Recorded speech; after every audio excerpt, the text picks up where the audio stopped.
guys and Assalamu alaikum. I am Jia Khan and this is the part 2 of prepositions. Before going to the topic, let us first again recall that what is prepositions. Prepositions are the words that show the position of a noun and are used with the other words of the sentence. In the previous video, we learned that how the prepositions are used according to the location, and in this video we are going to learn that how the prepositions are used according to the time. The first preposition is in.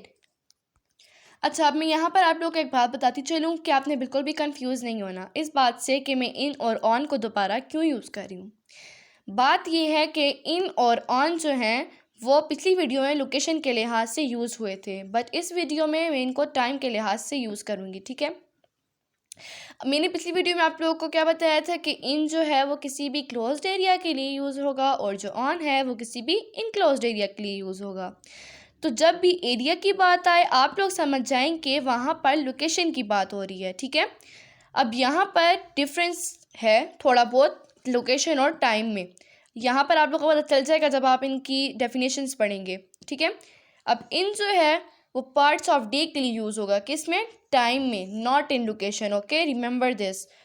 Parts of day के लिए use होगा, month के लिए use होगा, season के लिए and year के लिए, और जो ऑन है वो डेज ऑफ वीक के लिए, डेट्स के लिए एंड पर्टिकुलर डे के लिए। चलिए अब इन पे आते हैं।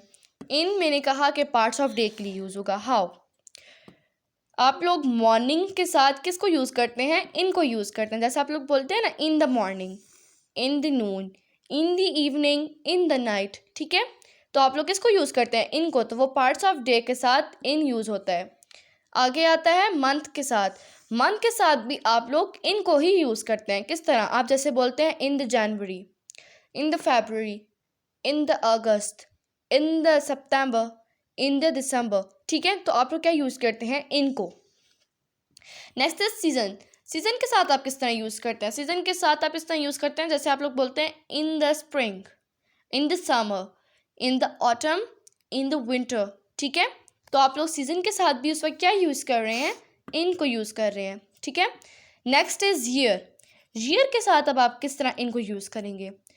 इस तरह से कि जैसे आप लोग बोलते हैं इन 1947, इन 1948, इन 1990s। ठीक है, अगला है ऑन। ऑन जो है वो डेज ऑफ वीक के लिए यूज़ होगा, डेट्स के लिए और पर्टिकुलर डे के लिए। डेज ऑफ वीक के साथ कैसे यूज़ होगा? जैसे आप लोग बोलते हैं on Monday, on Friday, on Saturday, on Tuesday, on Wednesday, on Thursday. ठीक है, तो आप उन डेज के साथ कैसे क्या यूज़ कर रहे होते हैं? ऑन को यूज़ कर रहे होते हैं। ठीक है, डेट्स के साथ आप किस तरह यूज़ करते हैं? On April 14, on January 1। ठीक है, ऑन फेबररी 2, ऑन फेबररी 29। ठीक है, आप क्या यूज़ कर रहे होते हैं? ऑन यूज़ कर रहे होते हैं। Particular day, what is meant by particular? Particular means कोई ख़ास या फिर इम्पॉर्टेंट चीज़। ठीक है, तो आप उस पार्टिकुलर डे के साथ भी ऑन को यूज़ करते हैं। जैसे अब किसी का पार्टिकुलर डे क्या होगा? उसकी बर्थडे, जैसे on his birthday, on their anniversary. ठीक है, आप लोग क्या यूज़ करते हैं? ऑन को यूज़ करते हैं। अच्छा, अब पर्टिकुलर डे क्या हो जाएगा? जैसे हम लोगों का पाकिस्तान का इंडिपेंडेंस डे क्या है? 14 अगस्त 1947। अब आप लोग यहाँ पे सोच रहे होंगे कि मैंने बोला है ईयर्स के साथ इन यूज़ होता है और यहाँ पर मैं बोल रही हूँ ऑन 14 अगस्त 1947। खाली जब ईयर आएगा ना, अकेला ईयर, जैसे इधर अकेला अगर मैं बोलूँ 1947 तो तब उसके साथ इन ही यूज़ होगा। लेकिन जब उस ईयर के साथ आगे डेट लग जाती है तो वो उसके साथ ऑन यूज़ होता है। जैसे मैंने बोला इन 1947, तो पर्टिकुलर डे क्या मैंने बोला? 14 अगस्त। तो मैं क्या बोलूँगी? On 14 August 1947 Pakistan got independence. समझ आ गई? Remember that when ever the year is alone, in is used with it. The preposition in is used with it. And whenever the year consists of date and the month, the preposition on is used with it. Like I said that on 14 August 1947, Pakistan got independence. The next preposition is for. For preposition है। अब for हम लोग किसी भी amount of time को show करने के लिए यूज़ करते हैं। पर्टिकुलर टाइम को शो करने के लिए हम लोग फॉर को हम लोग to show amount of time को शो करने के लिए यूज़ करते हैं। जैसे अब आप किसी को अमाउंट ऑफ टाइम दे रहे हैं कि for this time you have to done this job, ठीक है, आप उसको अमाउंट ऑफ टाइम दे रहे हैं कि इतने टाइम के लिए तुम्हें ये काम करना है। अब इसकी एक एग्जांपल हम लोग ले लेते हैं। जैसे आप लोग एप्लीकेशन जो होती है स्कूल के लिए, आप लोग वो तो लिखते होंगे, तो आप उसमें बोलते होंगे ना, I want to take leave for 1 day, I want to take leave for 2 days, ठीक है। तो उसमें आप लोग कोई अमाउंट ऑफ टाइम आप टीचर को बता रहे होते हैं कि इतने अमाउंट ऑफ टाइम के लिए मुझे लीव चाहिए, ठीक है। जैसे अब मैंने आपको लोगों को बताया ना कि I want to take leave for 2 days, तो 2 days is amount of time, it is a limited time. तो लिमिटेड टाइम को शो करने के लिए हम लोग फॉर की प्रपोजिशन को यूज़ करते हैं। अगली प्रपोजिशन है सिंस। सिंस है पर्टिकुलर टाइम को शो करने के लिए from past to present. For example that we से we are working here since August. अब आप अगस्त का बता रहे हैं ना कि अभी जो भी महीना है उससे पहले अगस्त जो थी पास्ट था, अगस्त ना, अगस्त पास्ट होगी और अभी वाले महीना प्रेजेंट है। तो आप लोग क्या बोल रहे हैं कि सिंस आप लोग इस तरह से यूज़ करें कि we are working here since August, ठीक है। आप लोग क्या कर रहे हैं, पास्ट टू प्रेजेंट बता रहे हैं। The last preposition is by. By कह रहे हैं कि फॉर एग्जैक्ट टाइम के लिए यूज़ करते हैं। किस तरह इसकी एक एग्जाम्पल ले लेते हैं। You have to accomplish this task by tomorrow, कि आपको ये टास्क टुमारो तक यानी कल तक आपको अकॉम्प्लिश करना है यानी पूरा करना है। तो आप लोग एग्जैक्ट टाइम दे रहे हो ना कि मुझे ये काम इतने वक्त तक चाहिए, आप उसको एग्जैक्ट टाइम दे रहे हो कि मुझे ये वाला काम कल तक चाहिए, ठीक है। तो बाय को आप लोग इसलिए यूज़ करते हैं कि आप लोग किसी को एग्जैक्ट टाइम के बारे में बता रही हो। अभी दोबारा से मैं दोहराती हूँ, you have to accomplish this task by tomorrow, ठीक है। इनके हम लोग एक एग्जाम्पल ले लेते हैं, ठीक है। जैसे पहली एग्जाम्पल थी, हम लोग ले लेते हैं इनकी इनकी क्या एग्जाम्पल ले लेते हैं। We take tea in the evening, ठीक है। अब यहाँ पर कौन से पार्ट ऑफ डे के साथ इनको यूज़ कर रही हूँ, इवनिंग के साथ, ठीक है। तो यहाँ पर पार्ट ऑफ डे इवनिंग को शो करने के लिए मैंने इनकी प्रपोजिशन को यूज़ किया है। तो नेक्स्ट है, हम लोग जैसे यहाँ पर इसका मतलब है कि हम शाम में चाय लेते हैं, तो यहाँ पर इनको हम लोग यूज़ कर रहे हैं किसको बताने के लिए, पार्ट ऑफ डे इवनिंग को बताने के लिए। Next is we will go to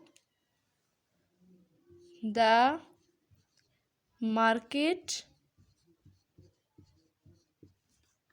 market on Sunday, ठीक है। हम मार्केट को संडे पे जाएंगे, संडे को हम मार्केट पे जाएंगे, ठीक है। तो यहाँ पर कौन सी प्रपोजिशन है, ऑन प्रपोजिशन है, and that is use to tell the day of week Sunday. यहाँ पर हम लोग ऑन की प्रपोजिशन को यूज़ कर रहे हैं किसको बताने के लिए, संडे अब क्या है, एक डे है वीक का, तो इसको हम लोग बताने के लिए किस प्रपोजिशन को यूज़ कर रहे हैं, ऑन की प्रपोजिशन को। नेक्स्ट है she wants to go to the picnic for two नहीं, चलिए हम लोग कर लेते हैं अगर 4 हॉर्स। अब यहाँ पर क्या कह रहे हैं, वो चाहती है कि वो पिकनिक को 4 हॉर्स के लिए जाए।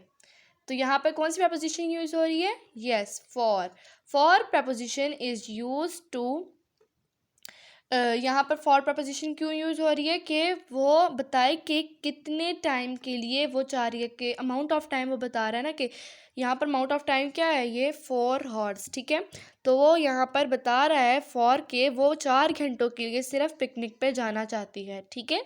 तो यहाँ पर फॉर प्रपोजिशन हमें एक अमाउंट ऑफ टाइम को बता रहा है कि वो 4 हॉर्स के लिए पिकनिक पर जाना चाहती है। Next is I am establishing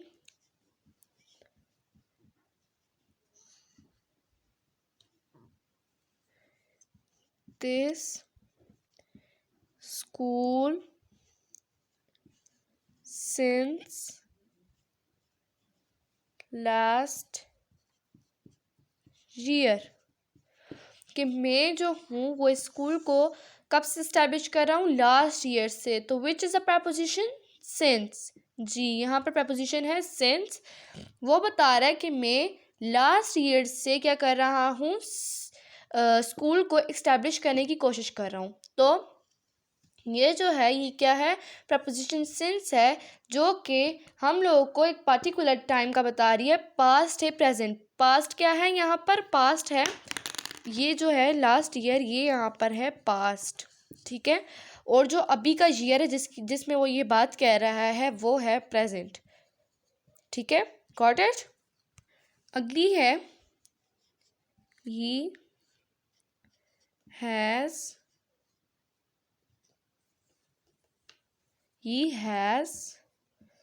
to done his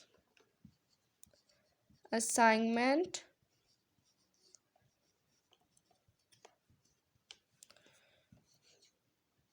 by tomorrow, ठीक है। वो यहाँ पर कहा जा रहा है कि उसको उसकी असाइनमेंट कल तक पूरी करनी है।